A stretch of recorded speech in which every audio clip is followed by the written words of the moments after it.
Everything you've been told about hard work is the exact opposite of what your brain is actually doing when you push past your limit. You were raised to believe effort is virtue, that the person who stays late, who carries more, who never drops the ball, that person is winning. And for a long stretch of your life, the math held. You worked harder, you got more. The world rewarded the pattern, so the pattern became your identity. It stopped being something you did. It became something you are. But there's a line, a specific biological line.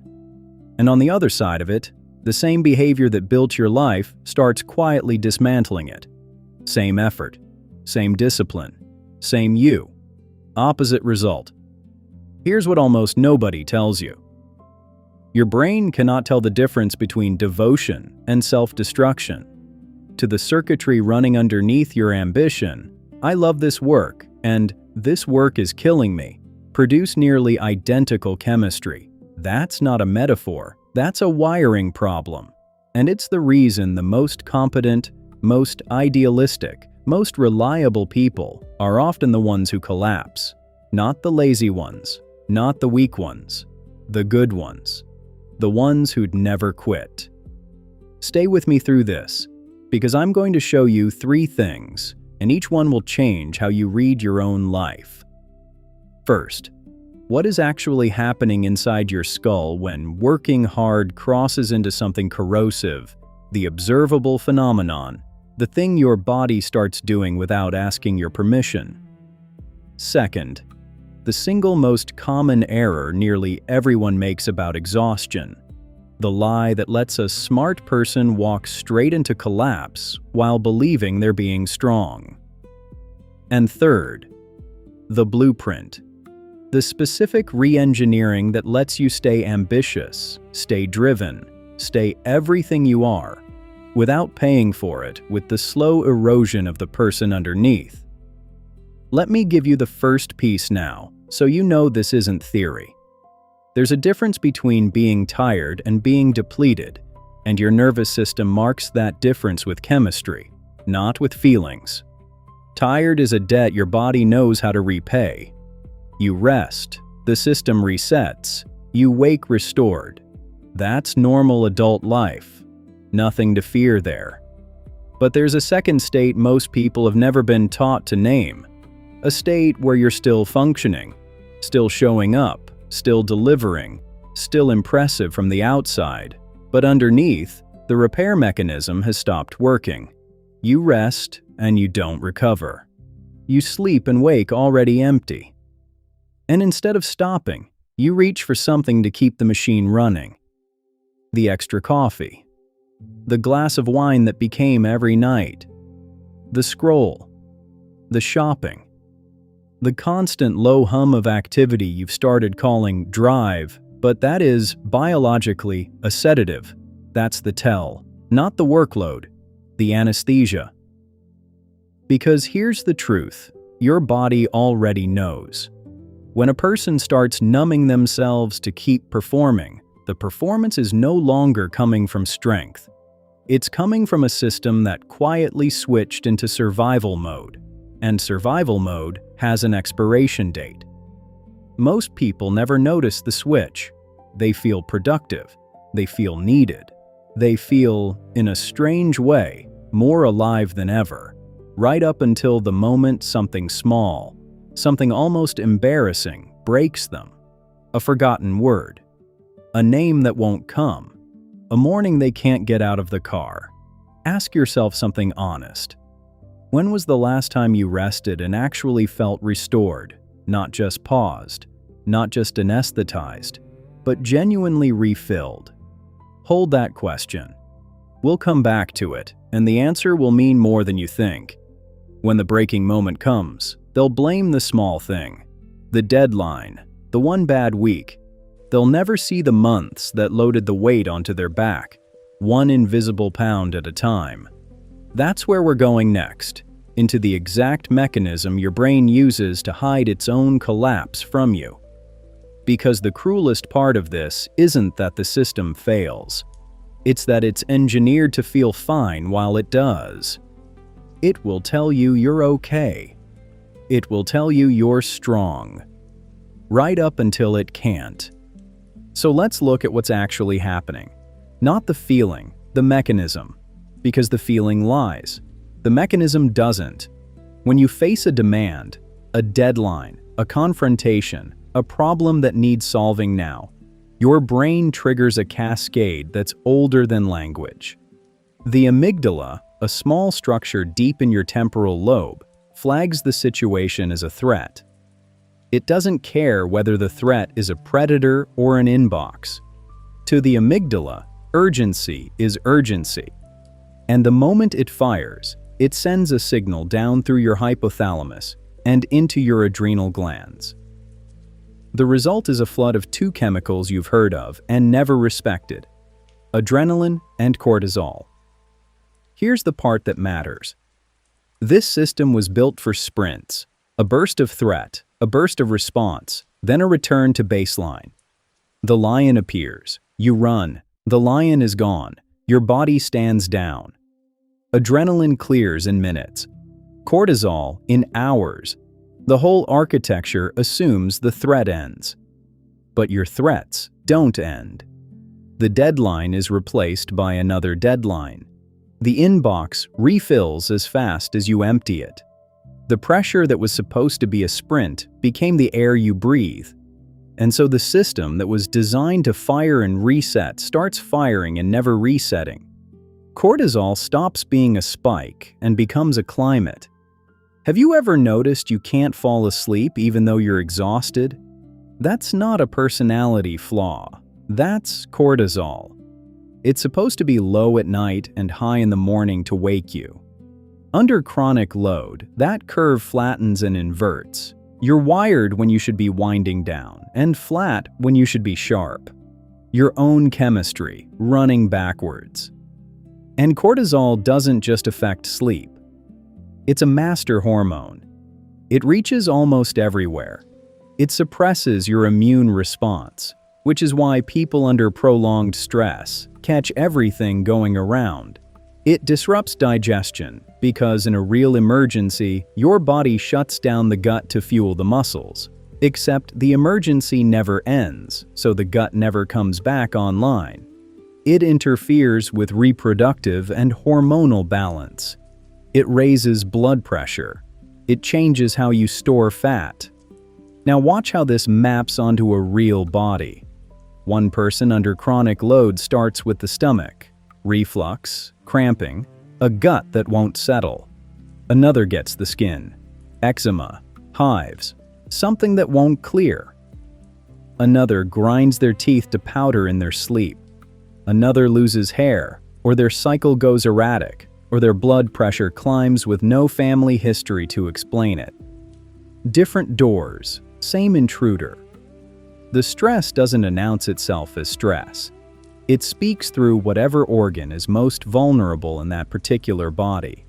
And almost every time, the person, and often the doctor, treats the door instead of the intruder. This is the phenomenon.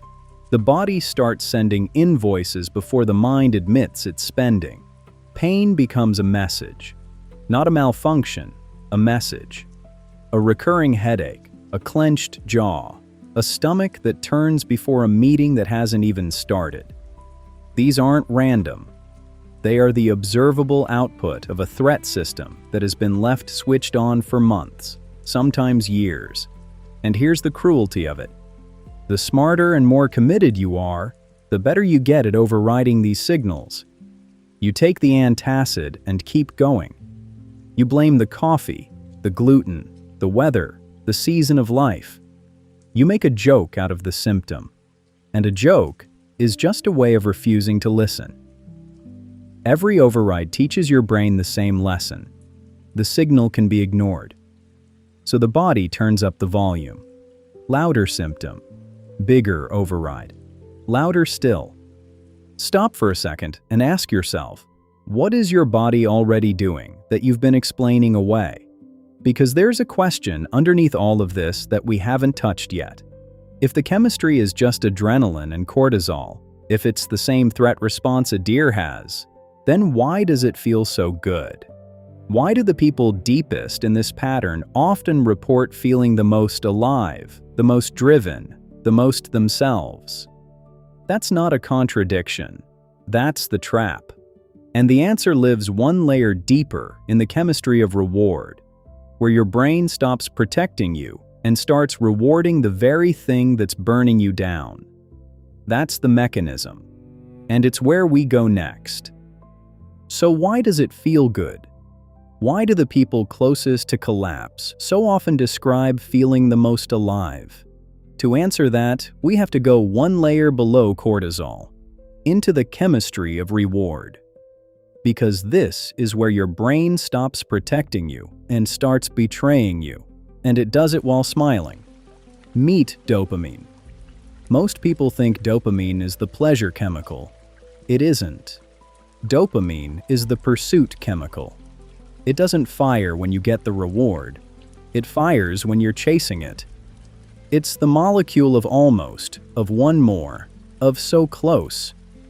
Evolution built it to keep an animal hunting long after its body wanted to stop, because the animal that kept going ate, and the one that quit didn't.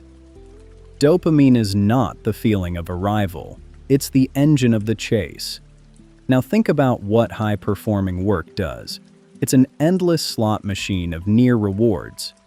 The email answered, the task closed, the problem solved, the small win, the small win, the small win. Each one releases a hit of dopamine, and each hit says the same thing. Keep going, you're almost there. Except there is no there. The finish line moves every time you reach it. You're not working toward completion. You're being fed by the pursuit itself. This is the armadillo, the trap of competence. When you're good at something, the reward for good work is more work. You deliver, and the system hands you a bigger load, and dopamine frames that load not as a burden, but as a hit. So you say yes. You always say yes. Not because you're weak, because your reward circuitry is doing exactly what it evolved to do. It's rewarding the chase that's slowly emptying you. Here's where the two systems collide, and this is the whole mechanism in one sentence. Cortisol is screaming that you're under threat. Dopamine is whispering that you're winning. Both are true at the same time. And dopamine is louder, so you override the alarm, the stomach, the jaw, the sleepless nights, because the reward signal drowns it out. Your brain is running a fire alarm and a reward jackpot simultaneously, and it's been wired by evolution to chase the jackpot and ignore the alarm. That's why it feels like aliveness. That's why the idealist is in the most danger. The person who loves the work gets the biggest dopamine response from it, which means they get the strongest signal telling them to keep going, override harder, ignore more. The love isn't protecting them. The love is the accelerant. And there's a second cost, deeper than the first. Chronic cortisol is toxic to a specific region of your brain, the prefrontal cortex. This is the seat of judgment, of perspective, of long-term thinking, the part of you that could, in theory, recognize the trap and step out. But sustained stress hormones impair exactly this region while strengthening the amygdala, the threat center. So the longer you stay in the pattern, the more reactive you become, and the less capable of the very reflection that would save you. The tool you'd need to see the problem is the tool the problem disables first. Let that land. The deeper into depletion you go, the less able you are to recognize that you're depleted. It is a state that erases its own evidence. Have you ever tried to explain to someone deep in overwork that they need to stop, and watched them argue brilliantly for why they can't? That's not stubbornness. That's a prefrontal cortex running on fumes, defending the only pattern it has the chemistry left to run. And the sleep piece closes the loop. Remember the inverted cortisol curve from before. Wired at night, flat in the morning. That wrecked sleep isn't just unpleasant. During deep sleep, your brain runs a cleaning cycle, a system that flushes metabolic waste built up during the day. When you chronically shortchange sleep to chase more, you don't just lose rest, you stop clearing the residue. The brain stays slightly intoxicated by its own byproducts day after day, which degrades focus, mood, and memory, which makes the work harder, which demands more hours, which costs more sleep. The trap feeds itself. So now you have the full machine. A threat system that won't reset. A reward system that rewards the threat. A judgment center being quietly disabled. And a repair cycle being skipped. 4 systems, all pulling the same direction. Keep going. Ignore the cost. You're fine. You are not fine. But you cannot feel that you're not fine. And that is the most dangerous sentence in this entire conversation. Which brings us to the error. Because everything I've described is biology. It's not your fault. But there is one belief, one specific, common, almost universal belief, that takes this biology and turns it into a sentence. Most people hold it without ever questioning it. And it's the single thing standing between you and getting out. That belief is next. Here's the belief, the one almost everyone holds, the one that turns biology into a life sentence. Rest is what you earn after the work is done. Read it again, because it sounds so reasonable you might miss how lethal it is. Rest is what you earn after the work is done. Finish first, then recover. Push now, repair later. It feels like discipline. It feels like maturity. It is, in fact, the exact logic that walks competent people straight off the cliff. Because the work is never done. We established that. The finish line moves. So, if rest is something that comes after completion, and completion never arrives, then rest never arrives either. You've built a system where recovery is permanently scheduled for a tomorrow that structurally cannot come. Later, I'll sleep. Later, I'll see the doctor. After this project, after this quarter, after this season, then I'll take care of myself. The most dangerous word in that sentence is later. It's not a plan. It's a way of saying never while feeling responsible. And here's the deeper error underneath the obvious one. People treat rest as the reward for performance. Biologically, it's the opposite. Rest is the precondition for performance. Sleep isn't what you get for doing good work. Sleep is what makes good work possible. Recovery isn't the prize at the end of the output. It's the raw material the output is made from. You have the entire equation backwards. You're trying to spend money you've decided to earn only after you've spent it. Stay with that, because it reframes everything.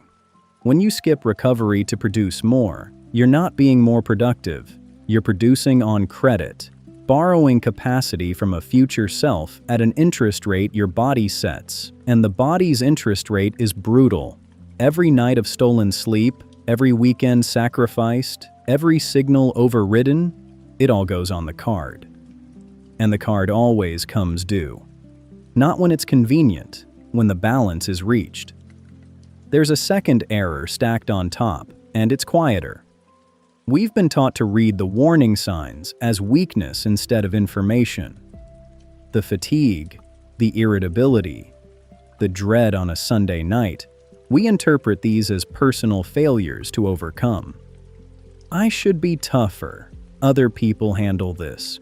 What's wrong with me?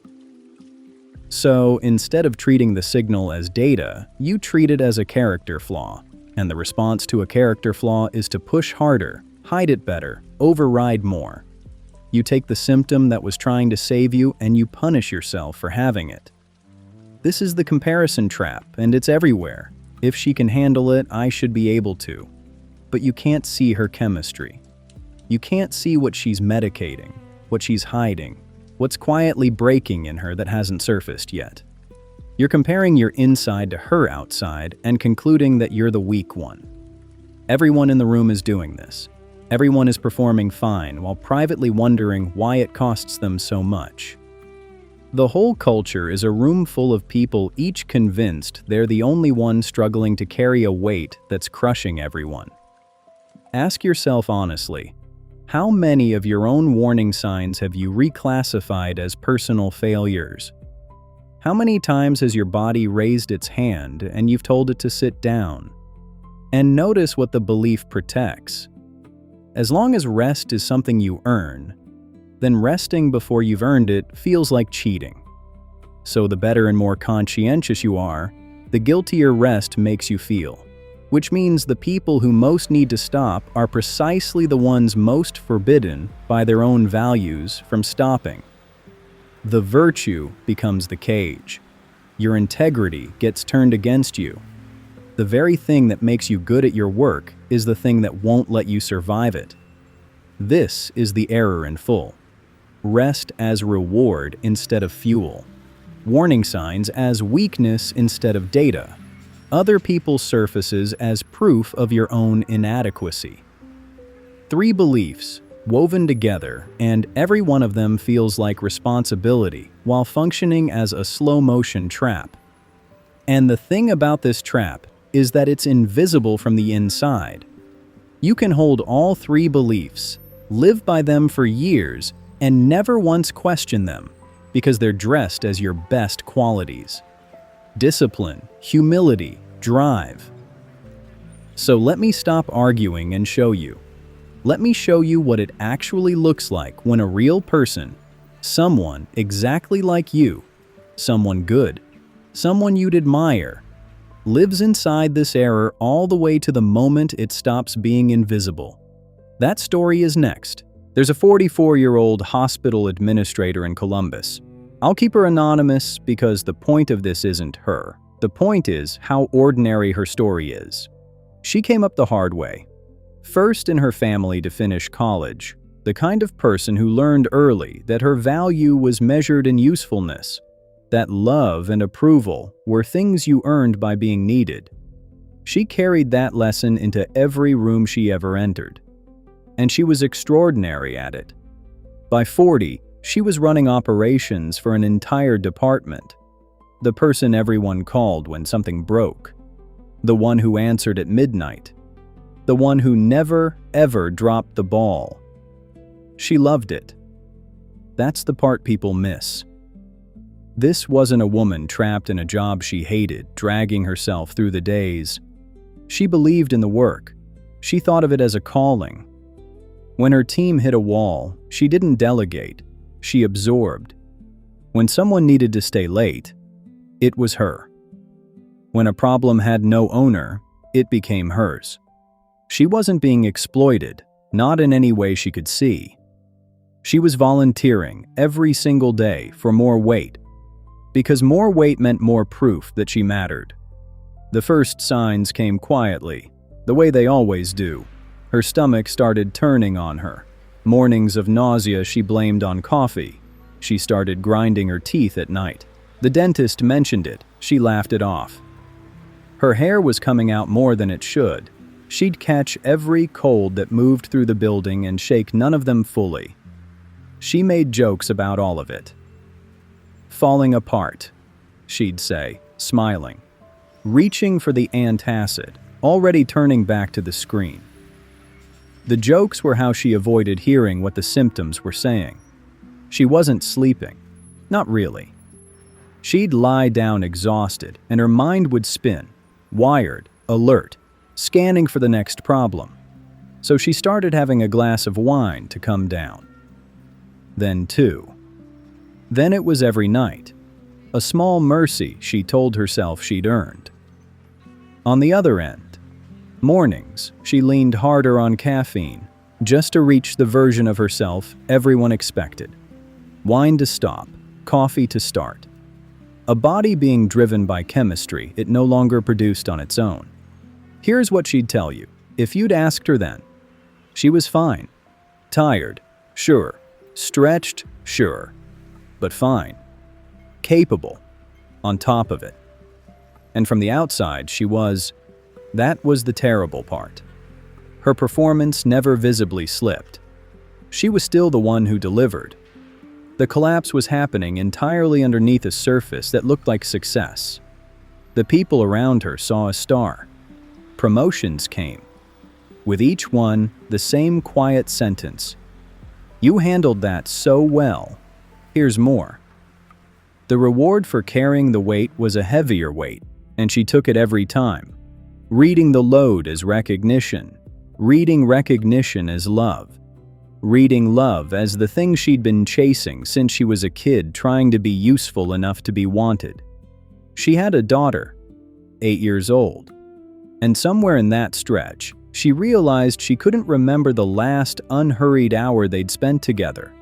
Not a scheduled activity, not a logistics handoff, just time. She felt the guilt of that as one more failure to fix by working harder, so she could afford more, provide more, be more. She never saw that the working was the thing taking the child away. Then came an ordinary Tuesday. Nothing dramatic. A routine meeting. A question she'd answered 100 times. And the answer wasn't there. A simple word. The name of something she knew as well as her own. And her mind reached for it and closed on nothing. 3 seconds of blankness. Then the room went dark at the edges. Her mouth went dry. Her heart slammed. Her hands went cold, and her legs stopped feeling like hers. She gripped the table and waited for it to pass, and it did, and she finished the meeting. Because of course she did. And here's the detail that says everything. When it was over, she didn't go to a hospital. She didn't call anyone. She went to the bathroom, locked the door, sat down on the cold floor and cried, quietly, so no one would hear. Then she fixed her face and went back to work. She would tell herself later that if she had only fainted, someone would have caught her. If she'd bled, someone would have helped. But she didn't faint, and she didn't bleed. She just kept functioning. And a body that keeps functioning gets no rescue. That's where I'll leave her. Not at the bottom, at the edge. The moment the invisible became visible for exactly 3 seconds, and she chose, one more time, to look away. Because almost everyone listening has had their own version of that Tuesday. A moment the body raised its voice. And the question isn't whether it will come, it's what it costs you to keep ignoring it. That's next. So what does it actually cost? Not the dramatic version, the collapse, the breakdown, the quiet version, the bill that's being paid right now, silently, by people who still look fine. Start with the most invisible cost of all, the erosion of who you are. Chronic stress doesn't just make you tired, it narrows you. Remember the prefrontal cortex going offline under sustained cortisol, the judgment, the perspective, the long view, all dimming while the threat center sharpens. What that means in a real life is that you slowly become a smaller, more reactive version of yourself. More irritable, quicker to anger, less patient with the people you love most, because they're the ones who get what's left after the work takes the best of you. You're not becoming a worse person, you're becoming a depleted one. But the people around you can't see the depletion, they just experience the person. This is a cost almost no one counts. You can keep your job, keep your income, keep your title, and quietly lose your temperament. Lose your curiosity. Lose the version of you that used to find things funny, that had room for someone else's bad day. The work survives. The person running it thins out. Here's a hard question. The people closest to you, are they getting the real you or the residue? The one who's present or the one who's physically in the room and neurologically somewhere else? Then there's the cost to capacity itself. The cruelest irony in the whole pattern. People override rest to be more productive, but a depleted brain is a worse brain. Memory falters, decisions slow. Creativity, which requires a relaxed, well-resourced mind, dries up first, because creativity is a luxury function, and a brain in survival mode has no budget for luxuries. So you work more hours and produce less per hour, then cover the gap with even more hours. You are paying in time for a deficit caused by spending too much time. The math doesn't just fail, it inverts. And consider what that does to pleasure. There's a reason the people deepest in overwork can't enjoy their time off. When you finally stop, you don't feel relief, you feel guilt, restlessness, a low static that says you should be doing something. You've trained your nervous system so thoroughly to equate stillness with danger that rest itself becomes stressful. You can be on a beach and your body still scanning for threats. You can be at your own child's event and mentally 3 emails away. This is the state where a person owns a life they can no longer feel, present in logistics, absent in experience, functioning but not living. And those are not the same thing. You can function for years without ever once being fully present in the life you're functioning to maintain. Now name the costs that don't undo. There's a category beyond burnout, and it's worth being honest about it. Sustained, unmanaged stress is a genuine risk factor for the things that don't come with a second chance. Cardiovascular events, the slow physical breakdowns that arrive without warning because every warning was overridden. And beyond the body, there's the wreckage in relationships that quietly starve while one person pours everything into a job. The marriage that erodes in increments. The friendships that fade because there was never time. The cost isn't only that you might break, it's everything that decays in the years before you do, while you're telling yourself you'll tend to it later. There's a metaphor I keep coming back to. A man loads a camel for a long journey across the desert. He piles on supplies, then more, and the camel's legs buckle. But it holds. He keeps loading. Finally, he remembers one last thing, a single letter he needs to deliver, and he sets it gently on top. And the camel collapses. And the man stands there, furious, shouting that the animal couldn't even carry one letter. That's exactly how collapse gets misread. When the breaking point comes, it always arrives on the back of something small. A minor setback, an ordinary bad week, one forgotten word in a routine meeting. And everyone, including you, will blame the letter. They'll say you couldn't handle a small thing. They'll never see the months of invisible cargo that made one letter the end. The last straw gets the blame. The accumulated weight gets none. And here's the final cost, the one underneath all the others. Time you don't get back. The years your kids were small.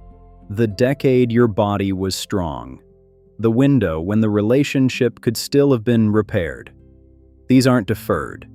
They're spent. A career, you can have several. A body, a marriage, a childhood you were present for. You get one. You've been treating the irreplaceable as if it were renewable, and the work as if it were the thing you can't afford to lose.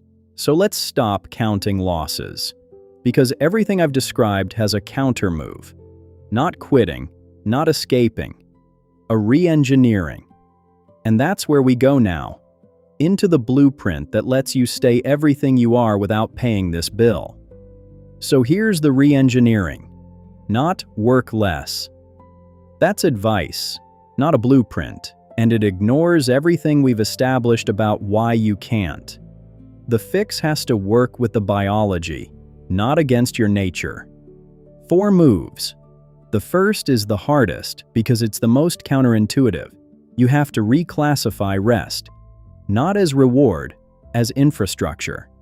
Sleep, food, water, movement, unhurried time are not what you get after the work. They are the equipment the work runs on.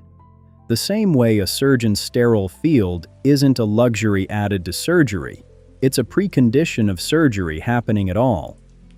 Stop asking, "Have I earned rest?" and start asking, "Is my equipment maintained?" A pilot doesn't skip the pre-flight check because he's busy. The check is the job. Your recovery is the pre-flight check for your entire life, and right now you're flying without it and calling that dedication. The second move: install voluntary stops before the involuntary ones install themselves. This is the whole game in one line. Either you take the pause, or the breakdown takes it for you. Those are the only two options. There is no third option where you never stop. So you build stops into the architecture on purpose. Sleep that's protected, not negotiable. A hard edge on the day. One block of time that exists for no outcome at all. Not content, not networking, not self-improvement, just living.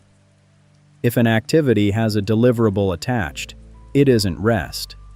Rest is the thing with no result expected. Most high performers haven't had a single hour like that in years, and they wonder why stillness feels foreign. The third move is the deepest, and it's an identity update. The patterns running you were installed by an earlier version of your life, a younger body, a different set of demands, a child somewhere learning that being useful was how you stayed loved. That programming made sense once. It doesn't fit who you are now. So you sit down and you audit it honestly. What am I still doing on autopilot that belonged to a life I no longer live? You can't run today's load on yesterday's operating system and call the crash a personal failure. Updating isn't betraying who you were. It's refusing to let who you were quietly kill who you are. The fourth move: learn to read signals as data, not weakness. The headache, the dread, the clenched jaw. These aren't flaws to push through. They're instruments on a dashboard. When the oil light comes on, you don't put tape over it and keep driving. You read it. Your body has a dashboard, and you've spent years covering the lights with tape. Take the tape off. Let the signal mean something before it has to scream. Now, if you've made it this far, you're not the average viewer. Most people clicked away the moment this stopped flattering them. You stayed through the part that asked something of you. That's rare, and it tells me something true about who you are. You're not looking for permission to keep going exactly as you are. You're looking for a way to stay yourself without losing yourself. Subscribe, so the next blueprint reaches you when you need it. And if something here has been quietly naming a thing you already knew, you already understand why. Back to it, because there's a piece that makes all four moves possible, and without it, they stay theory. The piece is honesty about one question, and it's the one the whole video has been circling. Here it is plainly. Am I shrinking myself to fit? Shrinking to fit a role, a pace, a version of life that no longer has room for who you've become. A shoe a half size too small is still a beautiful shoe, and it will still ruin every step you take in it. The question isn't whether the life looks good from outside. It's whether you're contracting yourself to stay inside it. And if the honest answer is yes, then the blueprint isn't a few better habits. It's the start of a transition toward a life built for the person you actually are now, not the one you were when you first laced up. Because here's the reframe that holds all of it together. You don't need to abandon your ambition. You need to stop letting an outdated survival program wear your ambition as a disguise. The drive stays. The self-destruction goes. Those were never the same thing. They only felt identical because they ran on the same chemistry. So what does it look like when someone actually does this? Not the theory, the lived version. The quiet, unglamorous transformation of a person who stopped flying without the pre-flight check. That's next. There's a 51-year-old man in Minneapolis, a founder, built a company from nothing over 15 years, the kind of person who wore his exhaustion like a medal because, for him, it had always meant the same thing. I'm doing it right. I won't tell you he had a dramatic collapse. That's not this story. His was quieter, which is why it's more useful. What happened to him was just a moment of noticing. One evening he was at a dinner. People he genuinely liked. A table he'd wanted to be at. And he realized he wasn't there. His body was in the chair. His mind was somewhere in next week's problems. And a small, clear thought surfaced. I have built a life I am no longer present for. No alarm. No diagnosis. Just a quiet sentence that wouldn't leave. He didn't quit anything. That's the part the triumphant stories get wrong, and the part skeptical people need to hear. He didn't sell the company and move to a cabin. He didn't have a revelation on a mountaintop. He just started, undramatically, doing the 4 things, and most of it was invisible from outside. He started with sleep because it was the foundation and the one he'd been most proud of sacrificing. He stopped wearing 4 hours like a badge. He gave himself a real edge on the night, and for the first 2 weeks he hated it. The restlessness, the static, the guilt of lying down while problems waited.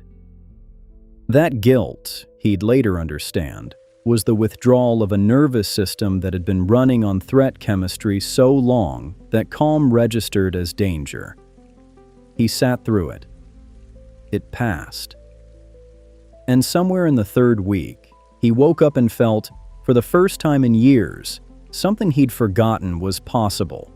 Rested, not paused. Restored. The identity piece was slower and stranger. He had to look at the patterns honestly and admit that some of his hardest driving habits weren't strategy. They were a younger man's fear still running on autopilot. A kid who'd learned that slowing down meant falling behind, meant being nothing. He started catching the autopilot in the act. The reflexive yes to every demand. The inability to let a problem belong to someone else. He didn't eliminate these. He just stopped obeying them automatically. A pause opened up between the demand and the yes, and in that pause, for the first time, he got to choose. Here's what changed, and here's what didn't. His company didn't fall apart. This is the detail skeptics need most. The catastrophe he'd been quietly terrified of, that if he stopped pushing, it would all collapse, never came. The business was fine. Some of it ran better, because a rested mind makes sharper decisions than a depleted one grinding out hours. The work didn't need the version of him that was disappearing. It only needed him clear. What changed was underneath. He became, slowly, more himself than he'd been in a decade. The curiosity came back. The patience.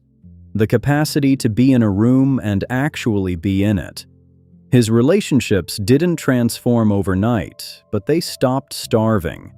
His kids, teenagers now, noticed a father who looked up when they walked in. He didn't announce any of it. There was no speech, no big declaration. The people around him just felt the temperature change. And the strangest part, the part he has trouble explaining. He didn't become less ambitious. He stayed driven. He stayed the person who builds things. The drive never left. It just stopped being fused to the self-destruction. He'd assumed they were the same engine. They weren't. You can keep the fire and put out the part that was burning the house down. He'd spent 15 years believing that was impossible, that the cost was the price of the dream. It wasn't the price. It was just a wiring problem he'd never been shown how to fix. If you'd asked him to summarize it, he wouldn't say he found balance. He'd say something smaller and truer. He'd say he updated who he was running as, stopped trying to meet a 51-year-old's life with a 30-year-old's operating system, and stopped calling the crashes a character flaw. That's the transformation. Not a finish line, a direction. A man who took the tape off the dashboard and, for the first time in years, started reading his own life as it was actually being lived. And here's why his story matters more than any data I could give you. It proves the thing the trap most wants you to disbelieve, that you don't have to choose, that the dream and the self were never opponents, that you can stay everything you are and stop paying with everything that matters. Which leaves one question: if the drive and the damage were never the same thing, then who do you actually become when you finally separate them? That's where we go next. So who do you become? Not what do you do differently. Who do you become when the drive and the damage finally come apart? Because this is the part that outlasts any technique. The habits are scaffolding. This is the building. The first thing that changes is your relationship with your own signals. Right now, for most people listening, the body is an adversary. Something that complains, breaks down, gets in the way, demands things at inconvenient times. You manage it the way you'd manage a difficult employee. Minimum attention, override when possible. When the reengineering takes hold, that relationship inverts. The body stops being an obstacle and becomes an instrument, the most honest instrument you own. It was never working against you. It was the only part of the system telling the truth while your reward chemistry lied. You start to trust it. And a person who trusts their own signals makes radically different decisions than one at war with them. Sit with that, because it's bigger than it sounds. Most high performers are, at a biological level, in a low-grade civil war with themselves. Ambition pulling one way, body pulling the other. Neither trusted, both overridden. Integration ends the war. Not by one side winning, by them finally pulling together. The second shift is to your sense of time, and this one is subtle. The trap runs on a specific illusion, that this season is the exception. Right now is unusually demanding, so I'll sacrifice now and recover later, once it's normal again. But there is no later normal. This season is the life. The temporary sacrifice you keep making is, when you add up enough temporaries, simply how you lived. When that lands honestly, something reorganizes. You stop treating the present as a down payment on a future that recovery keeps getting deferred into. You start living in the time you actually have, instead of perpetually spending it to buy a someday that never arrives. The future you were sacrificing for was always made of presents exactly like this one. The third shift is the deepest, and it's about where your worth comes from. Underneath the overwork in almost everyone is a quiet equation. I am valuable because I am useful. It usually got installed young. Somewhere you learned that being needed was how you stayed loved, that your output was your worth, that to stop producing was to stop mattering. That equation is the engine under the whole machine. And you don't dismantle it by working less. You dismantle it by discovering, experientially, that you still exist when you stop. That the world doesn't withdraw its regard when you rest. That you are not the sum of your usefulness, and that the people who only valued the output were never really seeing you anyway. When that equation loosens, the entire structure changes shape. Because now you're not driven by a fear of being nothing. You're moved by something cleaner, actual desire, actual purpose, work chosen rather than work compelled. The output can look identical from outside. Underneath, it's a different person producing it. One is running from the terror of worthlessness. The other is running towards something they actually want. Same hours, opposite lives. Here's a question worth holding longer than this video. If you stopped being useful tomorrow, just stopped, who would still be there? And is that smaller, truer circle the one you've been organizing your life around? Or have you been performing for a room that only ever applauded the work? And this is where the whole thing integrates into a single self instead of a divided one. You stop being a driven person who also has a body, also has relationships, also has a life waiting for some future when work permits. There is no also.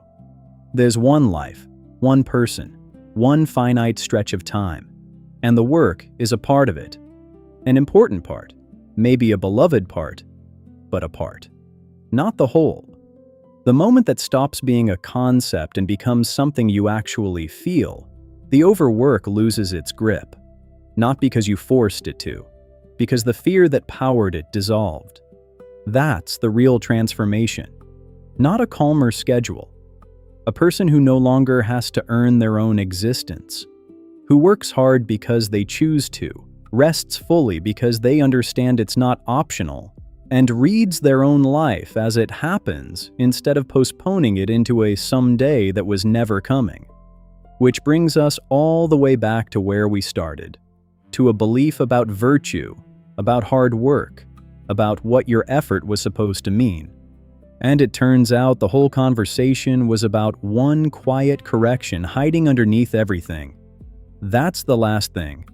And it's next. So let's go back to the beginning. To the belief you walked in with, that working hard is virtue, that the person who carries more, who never stops, who gives everything to the work, is the one getting it right.